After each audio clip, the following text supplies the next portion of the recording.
My good sir, Oxford is in need of your aid. A devastating plague is transforming our townsfolk into terrible creatures. We try to fight the infection, but we are losing the battle. We simply cannot find the harbingers of the sickness. We know that you have experience in such matters. Come immediately.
Your spell was absorbed.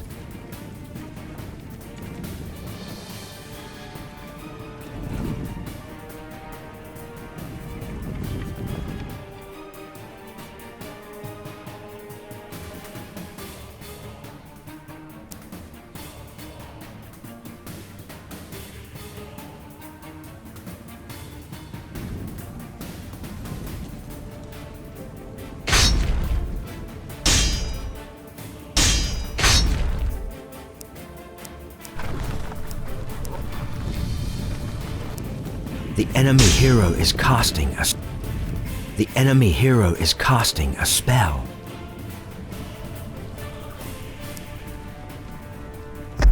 Your magic shield is under normal strength.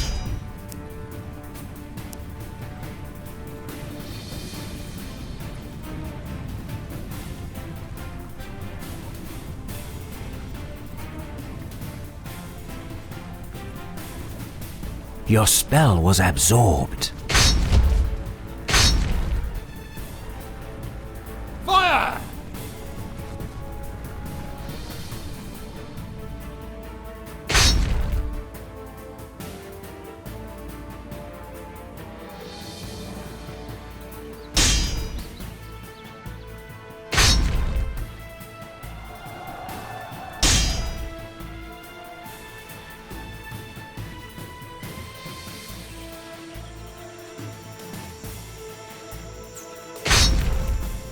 Your unit is going to die. The enemy hero is casting a spell.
Your spell was absorbed.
Your spell was absorbed.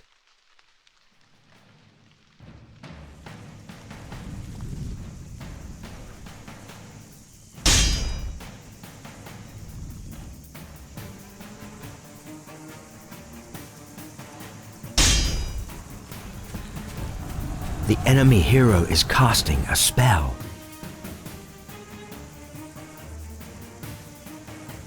The enemy hero is casting a spell. Your units are in danger.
On my way.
The Shi Council would like to examine the shards of the Grail.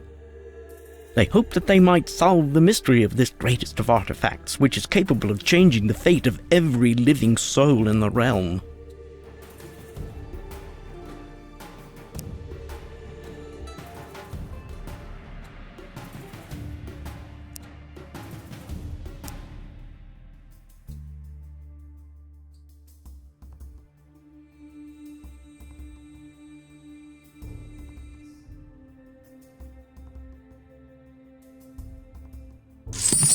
The Shi Council has been the most secretive of all the keepers of arcane secrets.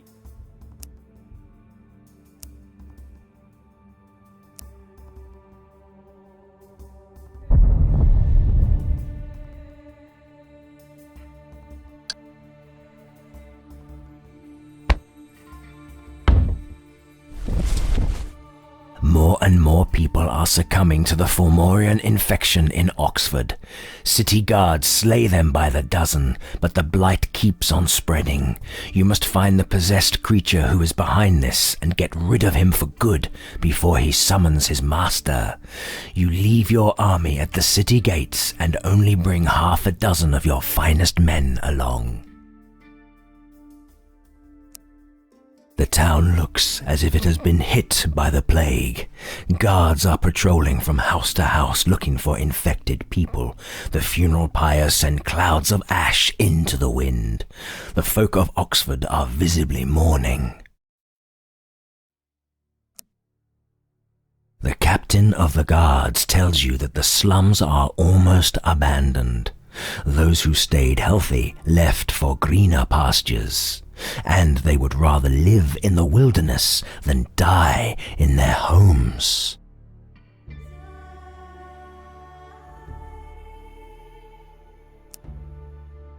No, not really. All we know is that the symptoms are only visible a few days after the disease itself rears its head, and one human can't infect another. We think that there must be something behind the spread of the illness, maybe the work of a demon. You see that the captain is taken aback, but you keep talking. The Fomorians want to open a gate to the eternal prison where their god dwells. Some of the first victims might have become demons by now. If we have finished here, have the gates of the city closed immediately. Yes, there used to be, a long time ago. When the city was rebuilt after the fire half a century ago, the guards helped to fill the crumbled sections. Some of these tunnels might still be accessible though. Do you think they are hiding down there? The monastery is old and empty. You find only one man in the archives, studying some old scrolls. He tells you that the master archivist succumbed to the infection 2 weeks ago. I am terribly sorry, but I hardly know anything about this place. I can't even find the annals I'm looking for crying out loud. He seems genuinely annoyed. You consult the master archivist's notes, and you find records compiled by the cartographers of Camelot. You draw a map of the tunnels. You also find out that the tunnels have 3 exits in the crypts of the founders, and 2 others in the houses attached to the old city walls. After consulting the map, you come up with a plan to search the tunnel system. You begin to ponder ways to reclaim the whole city from the possessed, although you can't reject the grim possibility that it might be impossible to clear the whole town. You send your warriors and the city guards to every possible tunnel exit, then slowly move inside from every direction. You kill half a dozen possessed creatures and almost 100 infected until dawn, and it seems like you manage to clean the tunnels afterwards. You leave the town with a sour taste in your mouth, although you know that you did everything in your power to eliminate the infection, and the city will not pose a threat in the future.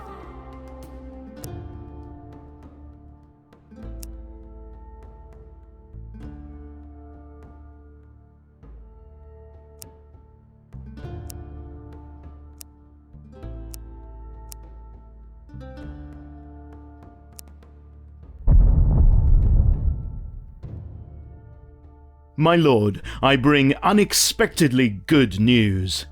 Sir Lawrence, a former knight of Camelot, has arrived at Heartwood Keep. He was thought to be dead, but as it turns out, he was only imprisoned in the Welsh borderlands and has recently managed to escape. He's eager to join you on your quest, and has also brought us a significant piece of news. He says he witnessed a large battle raging in Paris, and believes that it may mean that King Dafydd is in need of assistance.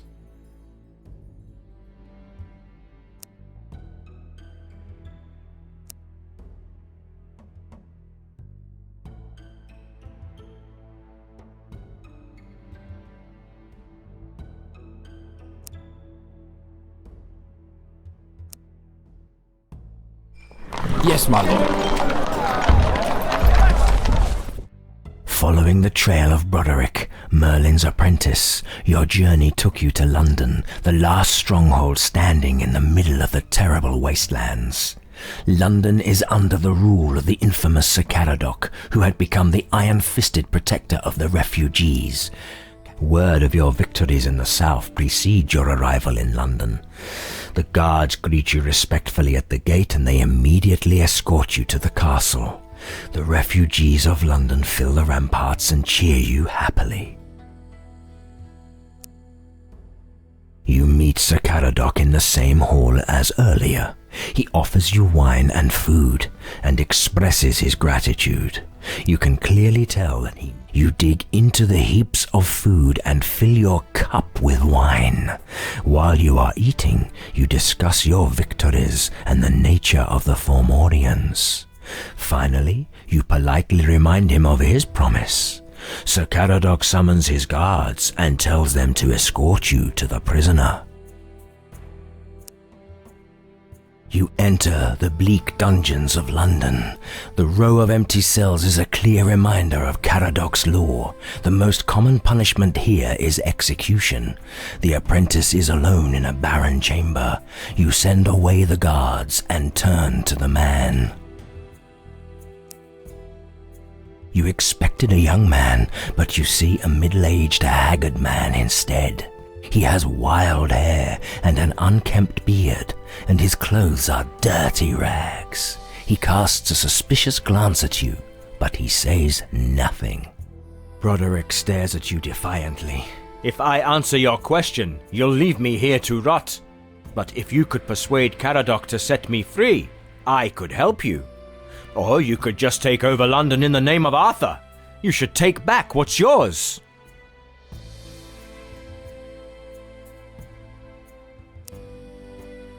Despite his infamous temper, Sir Caradoc hears you out patiently. He even seems to think over your proposal carefully. You don't want to rush him, so you wait silently. Even if only for a heartbeat, Sir Caradoc loses his temper, and you glimpse his true self behind the mask of the grim commander. But he immediately regains his calm and offers you a deal. If you must deprive London of its protection, give him 2,000 gold to cover the expenses of the necessary reinforcements. Sir Caradoc sends for the prisoner, and soon you leave London with Broderick at your side. When you are a safe distance from the walls, you ask the apprentice again to tell you the whereabouts of Merlin.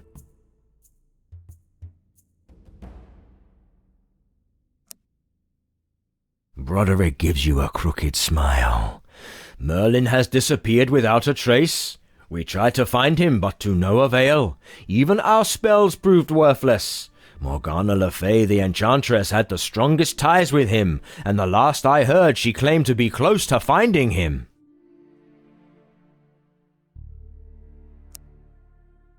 As far as I know, she is in Glastonbury, in our secluded sanctuary in the marshland. They are defending the former abbey against the Fomorians. But be careful with Morgana. She is a powerful enchantress who craves more power and would do anything to accomplish her goals. So you want to find Morgana Le Fay, my lord? Then hear out my advice, if I might be so bold. Be very careful. She is a temptress and a mighty enchantress, half mortal, half she, and her incredible beauty is matched by her insatiable craving for arcane power. Then again, if anyone can help you find Merlin, it's her. Alas, it seems that Broderick was telling the truth. Morgana is trapped in the former Glastonbury Abbey, defending their cabal against the Fomorian hordes. You have to get through their magical defenses first.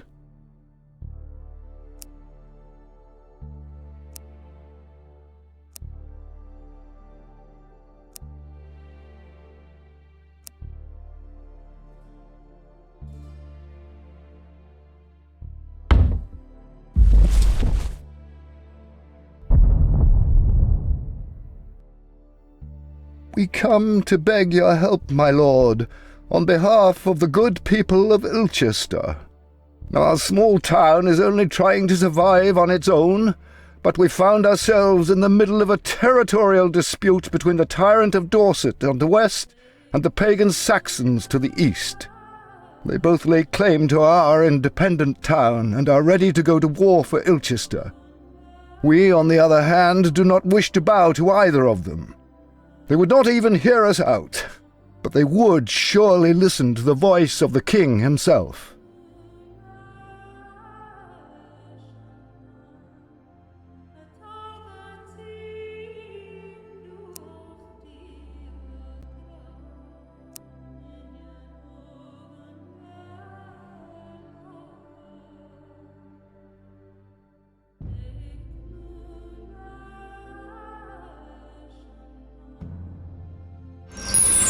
King David's son from Powys is set to marry the beautiful niece of King Aldrich.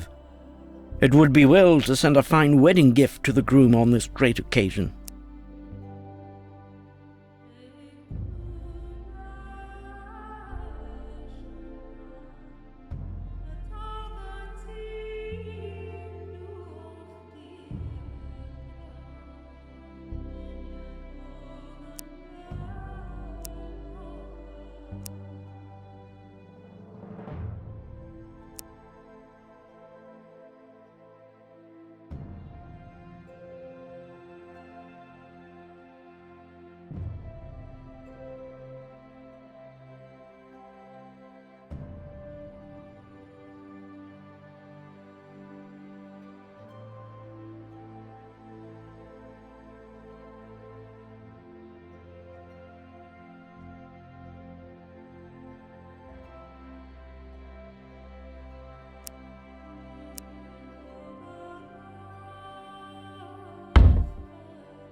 Ready to serve.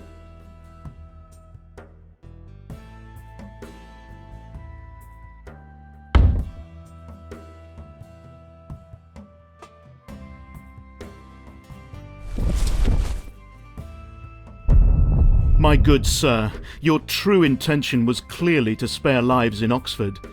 I know that you tried everything, but the infected couldn't be cured. They are gone. And the creatures that devoured their souls are busy tearing a hole into the world near the town. You must stop them!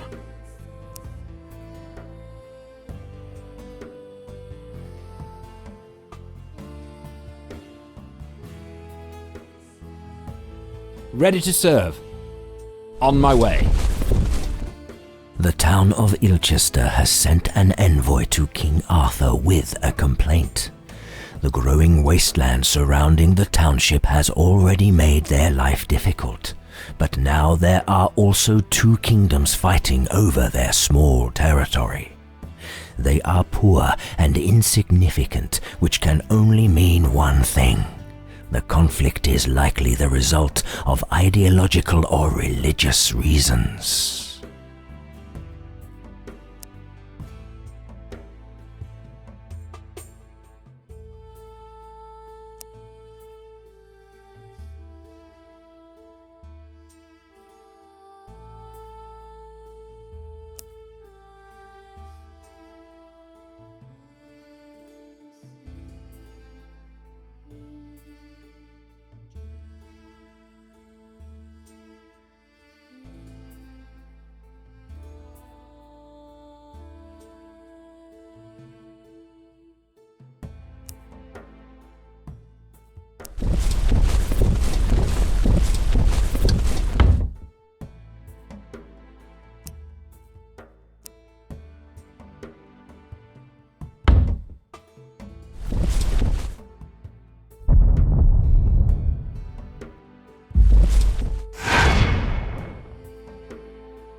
On my way.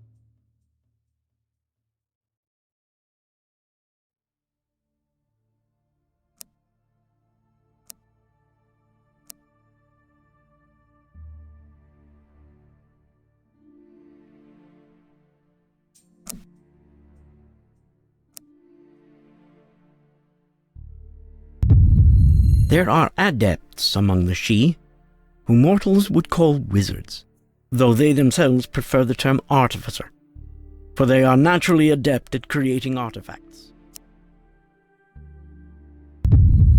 There are adepts among the Sidhe, who mortals would call wizards, though they themselves prefer the term artificer, for they are naturally adept at creating artifacts. They could assist some of your chosen men by improving their skill in forging artifacts. The Sidhe Council has been the most secretive of all the keepers of arcane secrets.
Yes, my lord.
Ready to serve.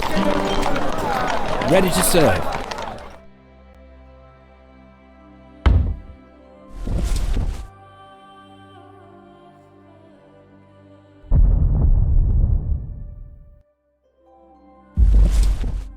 Broderick told you that you must travel to the fabled Glastonbury, where Morgana Le Fay, Merlin's most talented apprentice, is defending the former monastery from the Fomorians. You have to find Morgana and persuade her that she should help you find her master. But beware, she is dangerous and craves power. The journey to Glastonbury is heavy going over the once verdant Salisbury Plain. Finally you reach the marshland and walk in the fog until you see the black mass of the monastery. This is where you have to stop. A magical wall keeps away every living creature.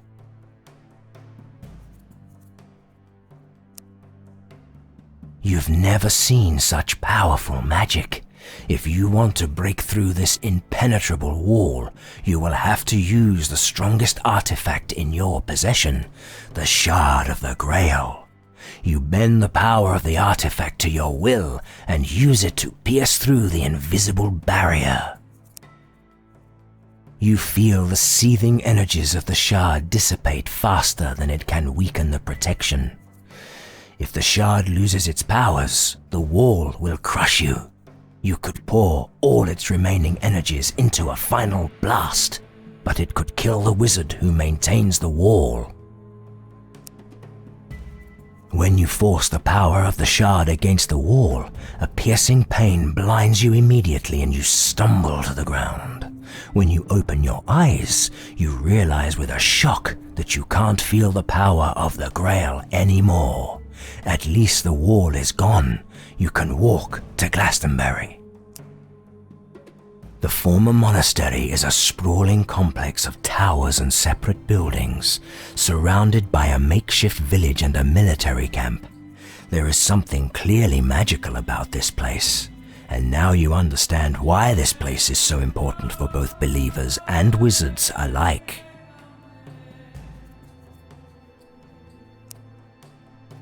When you reach the first tent, guards appear from the fog. They seem suspicious, but they are not hostile. They take you to one of the grim towers in the fog, where you meet the most beautiful woman you've ever seen. She's wearing elaborate robes and eyes you coldly. She introduces herself as Morgana Le Fay. Her voice is strong, and it's clear that she's used to giving orders. Now she demands to know why you are here and how you got through the defenses. Morgana remains silent for a while. I'm certain that your arcane powers alone wouldn't break through our wall. she says finally, without any emotions. And I sense a mighty artifact in your possession. I could take it if I wanted to, but we might reach an agreement after all.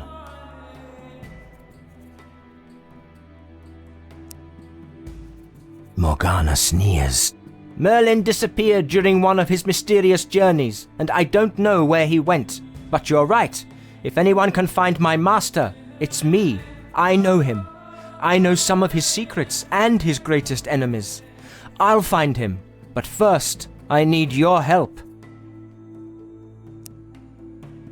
I tried to destroy that accursed Fomorian mound in Dumnonia, Snaps Morgana. but I failed and paid a huge price for my hubris. I lost most of my men. I bound my powers to a crystal to close the gate to the other world. It's still there. I need you to find it for me. I find your constant suspicion irksome, son of Arthur, says Morgana coldly. I'll do anything to find Merlin, because I need my master to teach me all the greatest secrets of magic. The promise I made you has nothing to do with it. But first, I need my powers back.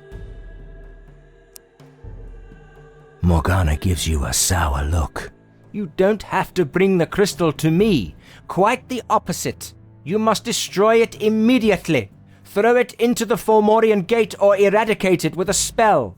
If it's destroyed, the arcane energy bound to it will flow back to me. Morgana shrugs. First, I will gather a new army and make some preparations. If I recover my powers, I'll immediately set out to find the Lady of the Lake. This ancient entity has a very strong connection with Merlin, but it will be a dangerous task, even with my powers intact. You spend some time asking Morgana about important details concerning the wasteland in Dumnonia, the Fomorian mound, and the hordes guarding it. Then you leave the monastery and return to your army. Let's see how good you are at keeping your promises, son of Pendragon. Are you ready to help this damsel in distress like the true knight you claim to be? If so, Dumnonia awaits. Kill the Fomorians lurking in the mounds and destroy the crystal that their chieftain took from me. And if you still doubt my word, don't forget that I am half she, and thus bound to keep my promises. If I recover my powers, I shall immediately set out to find Merlin.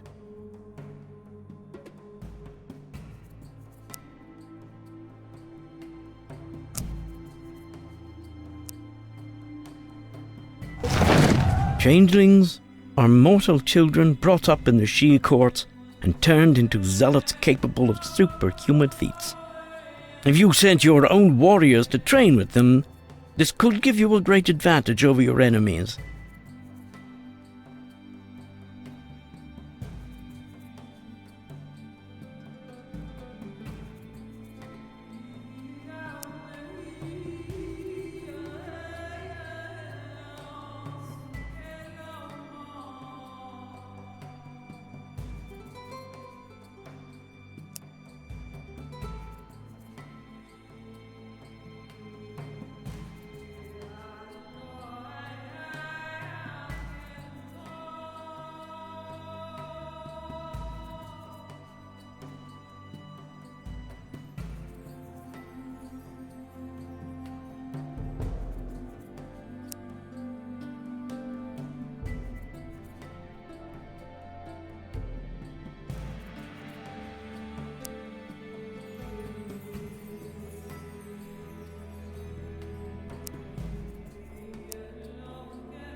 Greetings, my Lord Pendragon. King Bertram, the ruler of Somerset, sends his compliments and requires your immediate attention in a matter of utmost importance. I can't divulge much, but it concerns the blight of the Fomorians.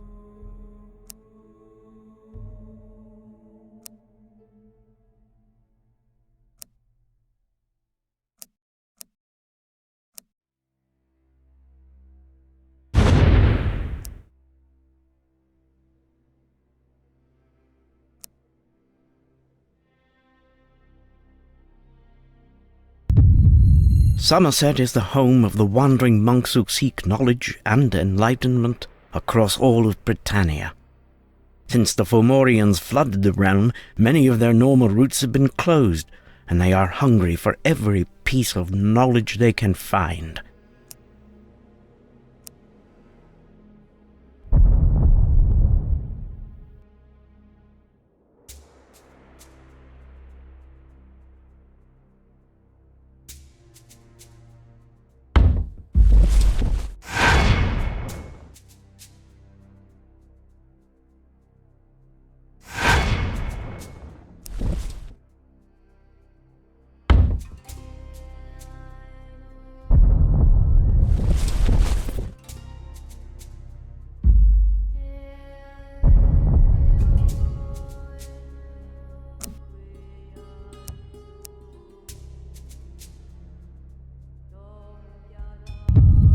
The Sidhe Council would like to examine the shards of the Grail. They hope that they might solve the mystery of this greatest of artifacts, which is capable of changing the fate of every living soul in the realm.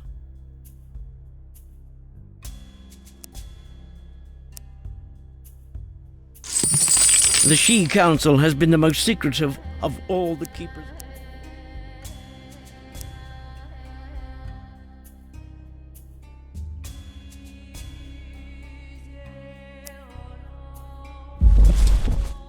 You hear disturbing rumors from the court of King Bertram, and you suspect that the possessed mortal slaves of the Fomorians are behind the recent disturbances in this tiny province. Your fears seem justified when King Bertram sends a messenger and requests that you ride there immediately to discuss important matters with him. King Bertram's province is surrounded by a scorched wasteland, and his shrunken domain is only guarded by makeshift defenses and tired soldiers. When you get close to the town, a small group of grim riders welcome you. To your surprise, they don't escort you to the royal palace, but to a military camp where King Bertram awaits you in his tent.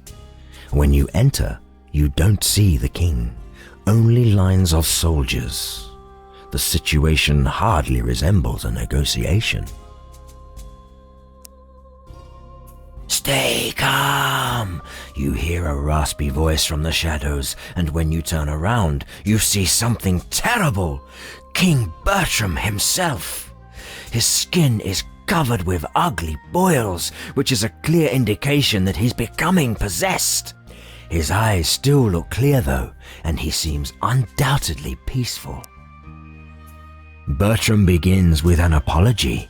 He is awfully sorry that he had to deceive you, but a few months ago he was forced to make a hard decision. His kingdom was on the verge of capitulation when a lone Fomorian arrived and offered him a proposition he could not refuse.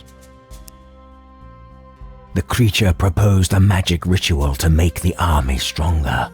All he asked was Bertram's palace and the prisoners held inside the dungeon. The king was too desperate.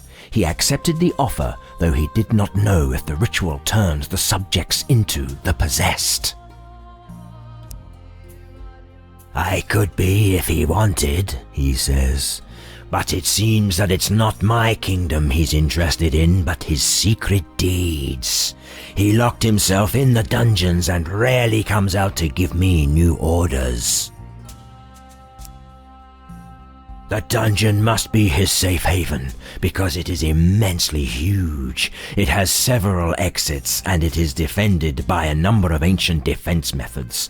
I don't know anything about his plans for the prisoners, but I am sure that they are nothing good. I want to get rid of my guest. I am powerless against him, but with my help you will be able to defeat him. If you are willing to help, I can let you in through a secret tunnel, but you must go alone, or else the palace guards will alarm the demon. Looks like you have to fight the Fomorian on your own, but you don't let doubts weaken your mind. You prepare to fight. You buckle on your sword and put on your armor, then clear your mind. When you are ready, it occurs to you that divine powers might help you. When you are ready, Bertram's man escorts you to the secret entrance. Following his advice, you avoid the traps and soon reach the lair. You wait and listen at the door before you go in. You hear someone moving inside. You grab your sword, take a deep breath, and open the door. You storm inside and look around. A thin, tall Fomorian stands in the middle of the room. Your arrival obviously took him by surprise. You also see a table crammed with vials of various colors. There are short blades on a sword stand to his right, and a cauldron filled with burning oil. You see a strange mirror in the left corner behind the Fomorian. Occasionally soft ripples run through the surface. The Fomorian suddenly gulps down the contents of the orange-colored vial, and you see his movements speed up. He glances at the mirror. You kick the cauldron over, and the burning oil sets the weapon stand on fire. Unfortunately, the Fomorian monster slips away from the flames and reaches the mirror with one enormous jump. The Fomorian stares at the mirror and barks a single word. In a heartbeat, his image dissolves into a blurry patch, then splits into two. You blink, and when you close your eyes and focus on the mirror, the magic feels twisted, strange, and also very strong, and you are unable to overcome its arcane powers. When you open your eyes, your foes are very close, and you are forced to defend yourself. They try to surround you in the open, but you prove to be better in this fight. You successfully stab the one in front of you, then finish the battle with one mighty strike before the other could retaliate. The Fomorian's dying scream shatters the mirror into 1,000 pieces. You have defeated the Fomorian, and now you have to decide Bertram's fate. The king is surrounded by his possessed soldiers, and he obviously doesn't think that you will let him live. One of his messengers is still waiting for your answer, though. After the death of the Fomorian, Bertram and his soldiers are free from his nefarious influence, although their hideous appearance remains the same. The king assures you of his friendship and gives you resources and valuable artifacts as a token of his gratitude.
A spell has been cast.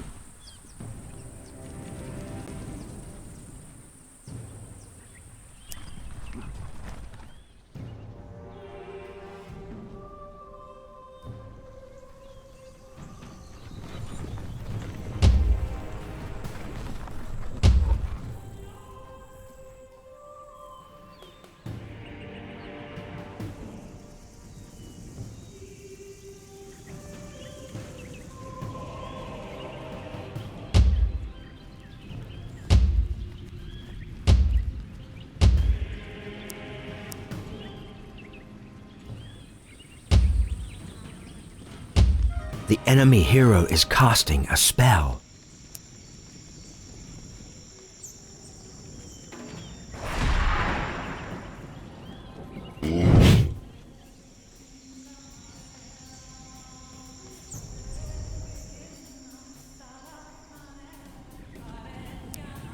Your spell was absorbed.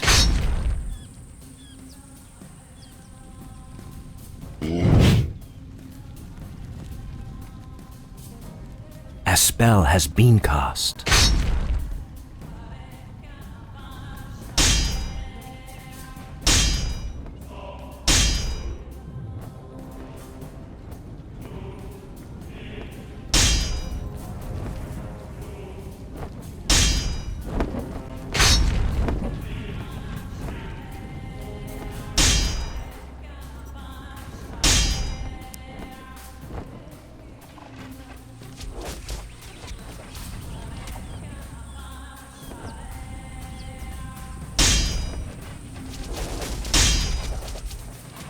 Your spell was absorbed.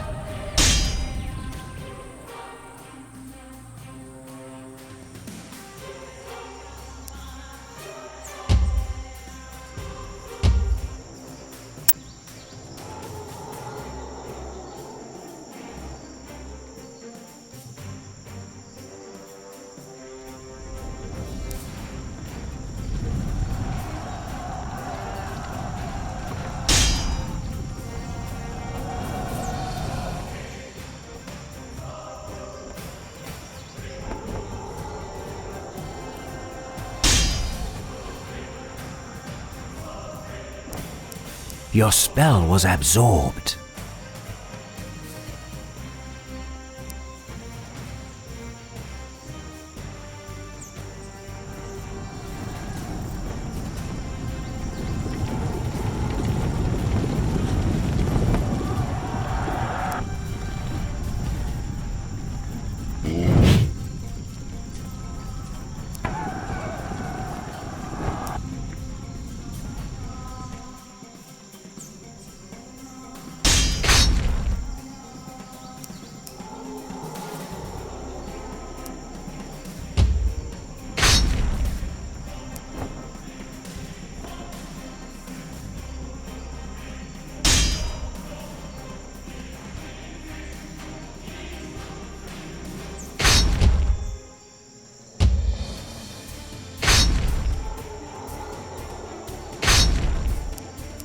Your spell was absorbed.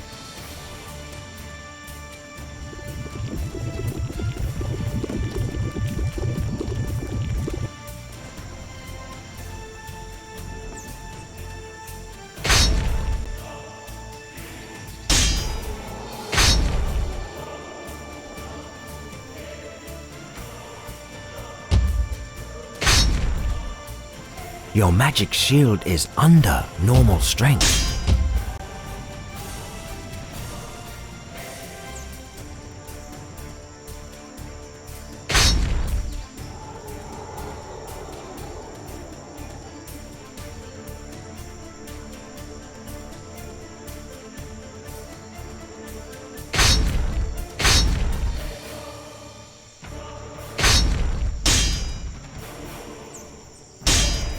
A spell was cast.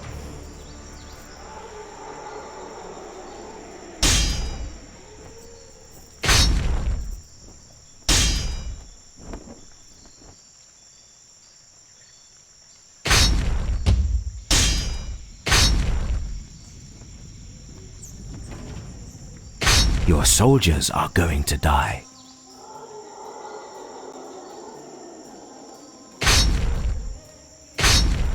A spell was cast.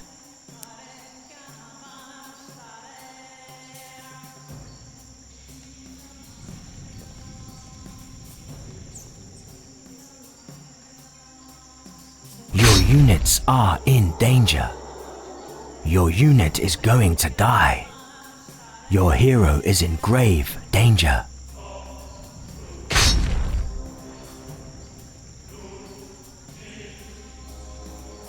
The enemy has cast a spell.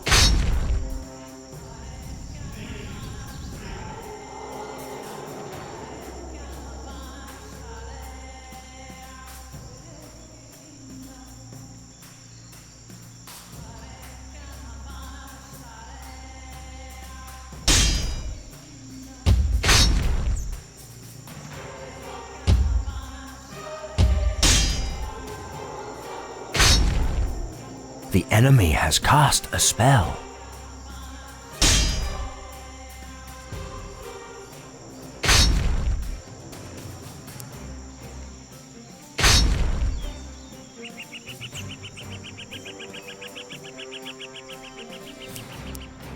Your spell was absorbed.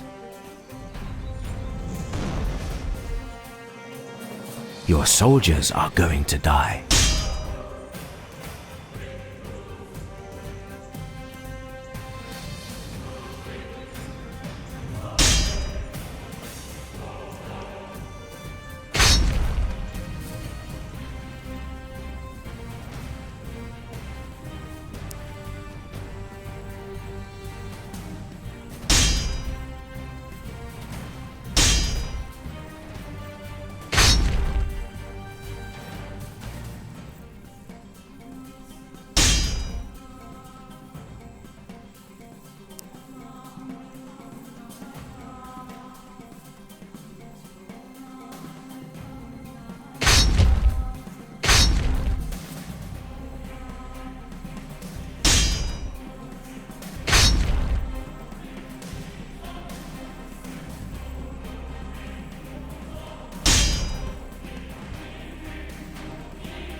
On my way.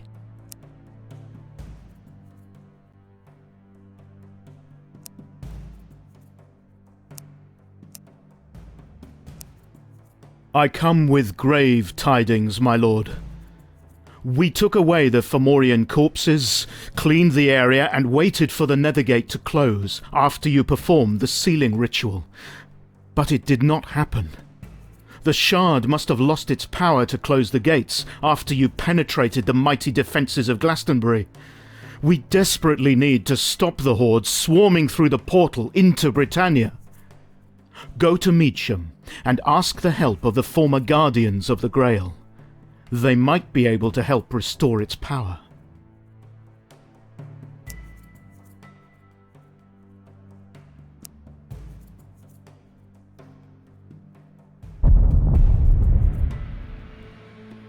I've made all the necessary preparations, Sir Pendragon, and now I'm ready to begin my quest to find Merlin, just as I promised.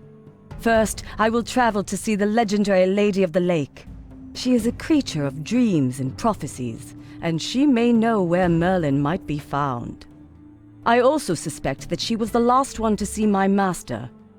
Alas, I have heard disturbing rumors about the lake, claiming that the place became a nightmarish land, swarming with Fomorians. I expect I'll be called upon to use my considerable powers.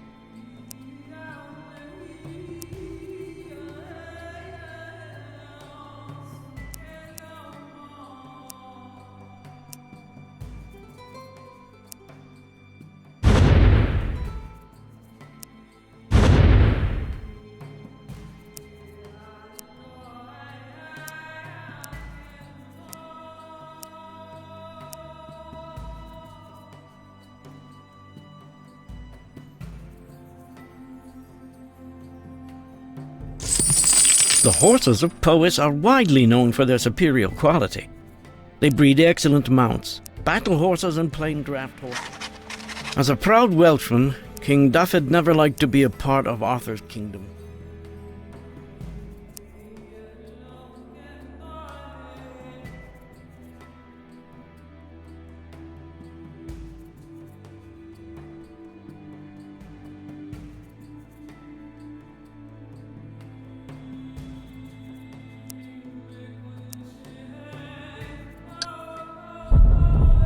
Sir, I'm truly impressed by your merciful nature, which is the mark of a true monarch. I know you've tried everything to spare the life of King Bertram. However, it seems that we can't afford mercy in these grave times. The king has finally fallen victim to the vicious plague. The man you knew as King Bertram is gone, and the creature that devoured his soul is busy opening a gate to the netherworld of the Fomorians. You must stop him!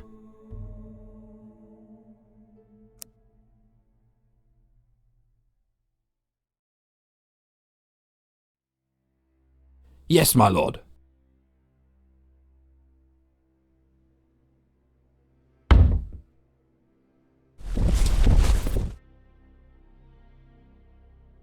Ready to serve!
On my way.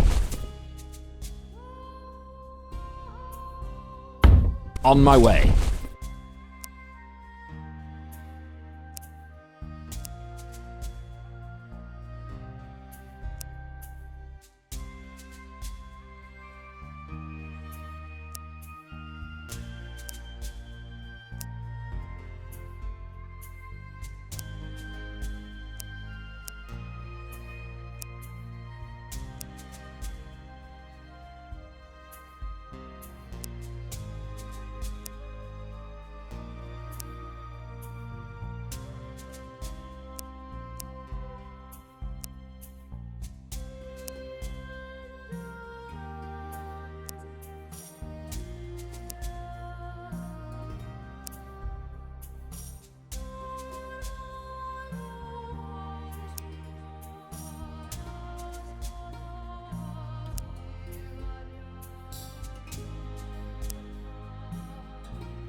Yes, my king! All right. Your master Merlin disappeared after the destruction of the Grail and the assassination attempt against King Arthur. You would have been among the first trying to find him, but before you could leave Glastonbury,